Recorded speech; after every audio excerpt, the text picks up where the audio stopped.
Martinique, au départ de la 4e étape en ligne, Saint-Esprit-Macouba, en passant par Petit-Bourg, Rivière-Salée, Sainte-Luce, Rivière-Salée à nouveau, Ducos, Lamentin, Fort-de-France, Chelcher, Casse-Pilote, Bellefontaine, Le Carbet, Saint-Pierre, Mont-Rouge, Ajoupa-Bouillon, Basse-Pointe et arrivé au dispensaire des 50 pas au Macouba.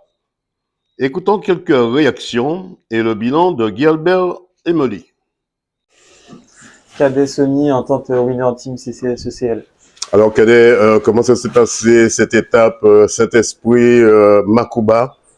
Une étape un peu difficile. Il y a eu plusieurs grands temps forts dans la course. C'est sûr qu'au début, je voulais absolument prendre l'échappée. Après, une fois que je m'étais un tout petit peu retrouvé devant, j'ai senti que c'était pas forcément la meilleure option parce que la Guadeloupe ne souhaitait pas laisser l'échappée prendre le large. Donc, je me suis remis gentiment dans le peloton. Malheureusement, j'ai déraillé à un moment un peu propice. Il fallait être là. C'était à Fort-de-France, donc j'ai dû faire un peu d'effort pour remonter. Mais bon, ça m'a permis quand même de revenir assez vite avec les voitures et tous les directeurs sportifs. Donc, je suis rentré avant le lycée Chelcher et puis après dans les montées, je me sentais vraiment bien. Donc, j'ai fait le maximum pour basculer avec ou tout du moins pas très distancié de Yocel et du groupe maillot jaune. Donc après dans la descente, je savais que j'aurais pu faire le forcing. J'ai essayé, ça n'a pas marché. Donc on s'est contenté d'une 2e place et on espère faire mieux aujourd'hui. C'est vrai, entre le Nord Caraïbe et le Nord Atlantique, que vous connaissez très bien. Demain, ça sera une étape difficile pour vous parce que c'est une étape qui vous ramène chez vous à Sainte-Marie. Oui. Est-ce que vous allez enfin arriver en pole position à Sainte-Marie? C'est l'objectif. Après, il y a des objectifs et puis il y a la réalité du terrain. Donc, c'est sûr que l'objectif est d'arriver premier à Sainte-Marie, même si c'est que d'un demi-boyau. Mais bon, c'est sûr que quand on est attendu comme ça, c'est toujours difficile de répondre présent. Mais c'est sûr que je vais tout faire pour, en tout cas. 100% Sport vous souhaite de ne pas baisser les bras et on se retrouve sur la ligne d'arrivée à Sainte-Marie. Ça marche, merci. Alors, comment ça se passe pour vous? C'est vrai avec votre handicap, mais vous êtes aussi tous les ans. Oui. Vous attendez à ce lieu bien précis tous les coureurs. On sait que c'est le spot, c'est un bon endroit pour pouvoir arriver à la course depuis en bas à Saint-Pierre. Donc, on peut bien voir comment la course passe et puis surtout les leaders. Et puis, comme on est en famille, donc la famille Londas, il y a la famille de Carnier, tout ça. On aime ça, donc on vit pour ça, on est toujours là.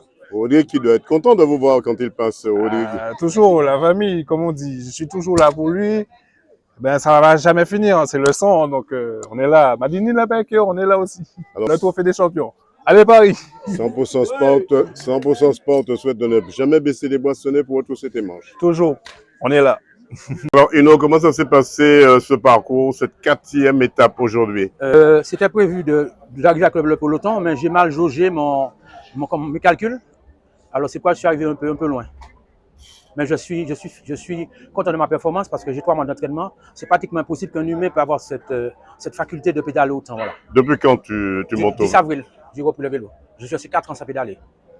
Et ça a été dur pour toi, cette traversée? Non, puisque j'étais sur dépression, enfin pas dépression, je voulais me suicider parce que mon bailleur voulait prendre ma maison. Et puis brusquement, j'ai senti quelque chose m'a dit, mais prends le vélo, pédale.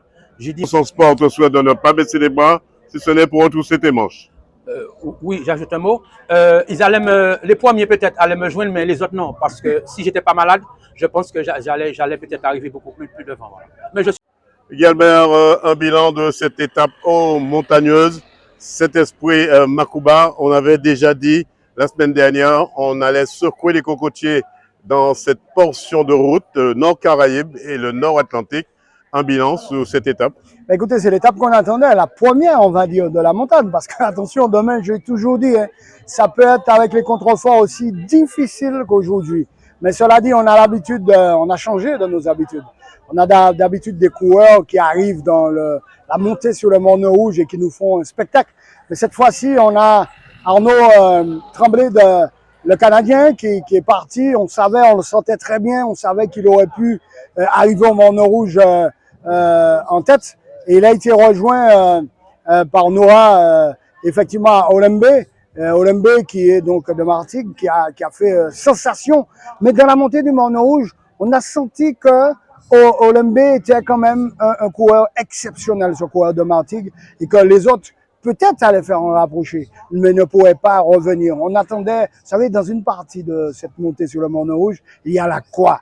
Ouais. Et là, on s'est dit, celui qui passe là, c'est bon. Et là, il n'a pas pu passer, il a calé, comme on dit. Salutation distinguée au Martiniquais, le petit, le jeune Sonny Cadet.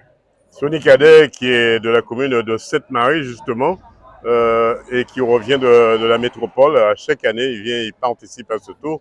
Mais tout au début, on a vu aussi Guy Albert. On a vu 4 Martiniquais en tête de course à traverser toute la ville de Fort-de-France, après Sainte-Luce, tout ça, avec Michael Stanislas qui était en tête, mais effectivement, dû à sa blessure, il a dû se mettre à un autre niveau de braquet pour traverser toute cette montagne. Oui, il savait qu'il allait marquer des points pour les maillots, les points chauds et autres. Mais après, il savait très bien qu'il faut avoir au moins 3 minutes et encore. Parce que derrière, il y a des purs grimpeurs qui peuvent revenir. On en avait parlé, c'était classique. On laisse partir des coureurs, on les garde à moins de 2 minutes. Et puis au Mont Rouge, on fait la différence. On pensait qu'il y en aurait un peu plus. Les garçons comme le maillot jaune, Youssel, comme Bennett, comme les autres, Sonny, peut-être eux aussi pensaient revenir. Mais bon, il y avait du costaud dans l'équipe de Martigues. Et Olembe a été magnifique. On avait parlé de lui, on avait dit attention à ce garçon de Martigues, il sera là. Et demain encore, on aura une idée de ceux qui seront le plus près de gagner ce Tour de Martinique. Retour sur la ligne d'arrivée demain, Guy Albert. Exactement, on est sur le vélo et on roule, on ne regarde pas la marque. Voilà, une 4e étape en ligne qui s'est très bien déroulée et a donné raison au jeune Sonny Cadet de Sainte-Marie qui monte sur la 2e marche du podium à Macouba, après 111 km 700. Mais le maillot jaune ne change pas d'épaule pour l'instant, toujours avec Damien Ursel de la Guadeloupe. Et le maillot vert, patronné par le cabinet d'avocats, la Team Boulogne-Yonting et le Madina Bikers. Reportage Daniel Dia, 100% Sport, KMT Télévision.